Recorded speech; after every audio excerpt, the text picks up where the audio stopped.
B-2 Spirit ataupun lebih dikenali sebagai stealth bomber adalah jet perang yang tengah menjadi bualan ramai. Apa yang membuatkan jet ini begitu istimewa? Pertama sekali, ia adalah pesawat pengebom stealth. Ini bermakna radar musuh tidak dapat mengesan kehadirannya. Sebab itu, ia digelar jet hantu. B-2 ni bukan calang-calang, ia mampu membawa 16 bom nuklear atau bom konvensional yang berat. Yang paling menakjubkan, bom-bom ini boleh menembusi kubu bawah tanah termasuk tapak nuklear yang sukar untuk diserang. Bayangkan, sebuah pusat rahsia yang terletak di bawah gunung, jet ini boleh menghantar bom terus ke sasaran dengan tepat. Tapi, semua kehebatan ini datang dengan harga yang sangat tinggi.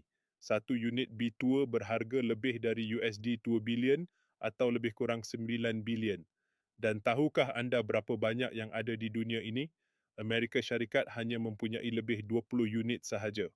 Jadi B2 Spirit ini bukan sahaja rare tetapi juga eksklusif dan penuh dengan rahsia.